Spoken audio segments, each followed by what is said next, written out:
And we are back. Final interview of the show. We have Mr. Accuracy joining us. Now, we do. Accuracy, you were mixed up in Rostermania last night. You started off the season playing with Aware. Now where are you going, my friend? What went down last night? So basically, I was released from Orbit, and to be honest, at the moment, for right now, I'm not sure where I'm going to end up. I'm trying to make some plays, move around, talking to some people, see what's going to happen, but as of right now, I have nothing, like, secured. What actually happened then with Orbit? You can see that kind of official announcement there, but what happened internally? I don't know, I guess we've been teaming for a while, and we only had success at one event, which was DC. We got 7th, 8th, and even then, that's not that good. Like, it should have been better. But I guess they just, what I was told was they couldn't stand me online because I guess I complained a lot, and I guess I, like, quote-unquote, bitched at people because I wanted to get better. I didn't want to just get on and play COD and get off. I wanted to get on, find mistakes, fix them, and move on to something else to fix, you know what I mean? Yeah, that makes sense. And S3, I guess I didn't have that great an event, but in reality, like, the series when we played ISO, like, I played good every map except the uplink. And then versus Envy, we had, like, a fighting chance the first 2 maps, and after that, we just got smoked. So you can't expect someone to do good at, like, while you're just getting smoked.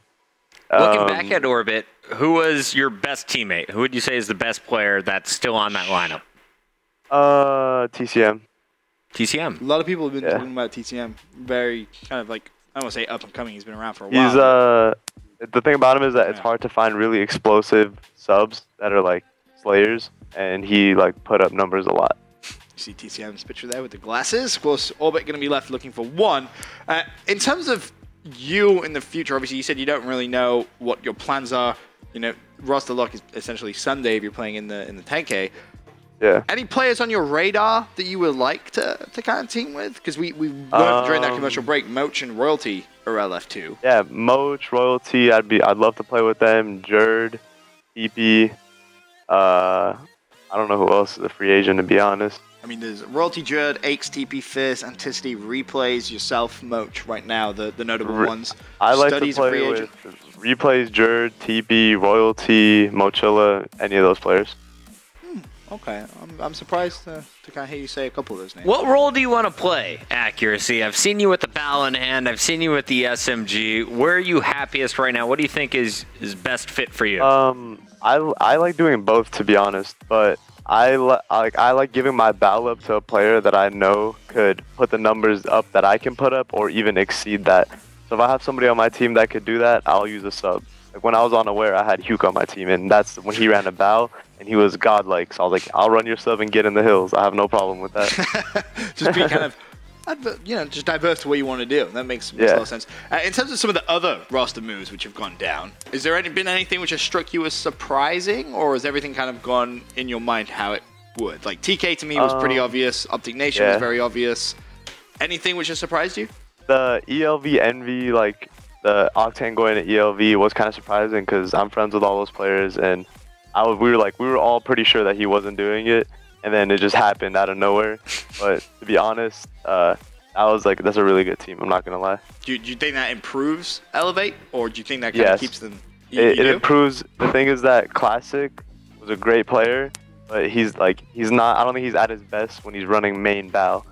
And Octane the last couple events has been dominant with the BAL, and he is like a Clayster formal type player. Right. And I think that fits Elevate good because they have 3 really strong subs. So then, looking at Denial, does Classic being on Denial, does that improve Denial now in your mind as well? Oh yes, definitely. That I feel like Classic can be more comfortable and play what he's the best at doing on that team. Who runs the OBJ? Ben and I were talking about this yesterday. We're like, okay, well, in the past we've seen Denial outslay their opponent by 52, yet have a game come down to a 10-point differential in hardpoint. Like that, It felt like only Replays was always kind of sitting in that hardpoint. Who do you think takes over that kind of role and responsibility? Well, from what I know Huke and Temp are going to be running subs on the maps that it's 2 BALs, 2 subs. On the maps that it's 3 subs, 1 BAL, Slasher's going to be running BAL, and Classic is going to be that OBJ player. He's been on teams repeatedly where he wouldn't do that good, but they would always just win. And when he has big time slayers on his team, like I feel like they're going to be a really, really good force.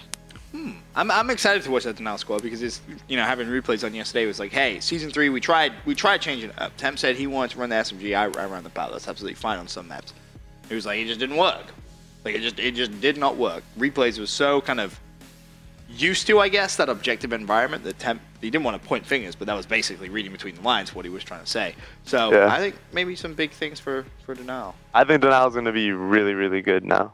Like, so in terms of the kind of like the top 5 teams in the game as it is right now, OG, FaZe, 1, 2, however you want to put them, how does it go down from 3, 4, and 5? Who do you have where? I think I have ELV at 3 for sure. No. Actually, all right, I have OG, FaZe, then Denial, then ELV. Okay. And then the 5th team, I can't even decide because Envy's not a full. Oh, Epsilon. I'll say Epsilon.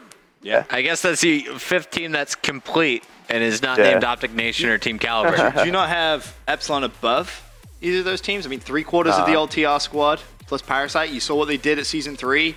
They won a crazy rampage. Definitely. They had the hardest bracket. They had the hardest bracket, and they came out and like dominated that bracket. But I feel like the thing about those players is that they have those events where they play good and they just place fine. But then they have those events like they had at S3 where they just become gods. So if that happens again at the next event, then they're gonna be a really, really big force to be reckoned with. Like they could have potentially won S3. Yeah. But I think the likelihood of that happening again back to back isn't that likely where they turn to that like top caliber like championship level. Makes sense. It's gonna be a exciting few weeks. Accuracy. If you could pick one player to team with on the free agency list, who's the first person you try and grab? Jerd. Really? Out of all the free agents you told me, I would say Jerd. Wow. Okay. And what is it about Jerd as we take looks at Australians? Same thing like I said about TCM, like a really aggressive sub with a lot of talent that he could just make great plays. And that's hard to find in this game. Jerd's Australian now as well. It's a good looking Australian. Is Jerd still in the US? Accuracy? Have you seen him playing Money 8s at all? Yeah, he's in the US playing Money 8s. He's still okay. Just want to make sure. All right. He's not trying to escape back to Europe. Want to keep him in North America. Honestly, I want the Jerd royalty duo because that's kind of like the Rem royalty duo. They're both like psychopaths, that would be with nasty. subs. So like that's like the perfect choice right now, to be honest. That would be filthy good. Yo, Accuracy, Jerd, royalty, Moch. I see something brewing here, Ben. Hopefully. Thank you very much, Accuracy, for coming on the show today. Really appreciate it.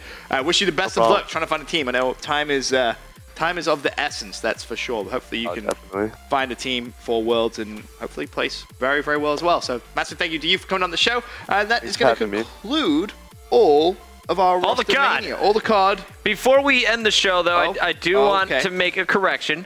Yeah. Earlier, Ben talked about reading things on the internet. One of the issues with the internet. I premised it lies sometimes. I said that. I said this may or may not be true. I did say that. Okay. I've received a message. I was wrong. Single player, multiplayer are the same rating. There you go. Well, we all learned something today. It's all good. So there you go. If you thought you could get around it with just multiplayer rules, you're out of luck, my friends. But still, my other point still stands. Different ratings in different regions, how that connects to the World Championship is going to be interesting. Anyway, still, load of information that we still need to find out. It's exciting times to be a fan of Call of Duty eSports. Even more exciting time if you're a fan of Rocket League eSports. Yes, Rocket League. It is the last night this week. We got a triple header coming up, and we're going to see some of the best squads on the planet. The match I'm looking forward to, 7 p.m.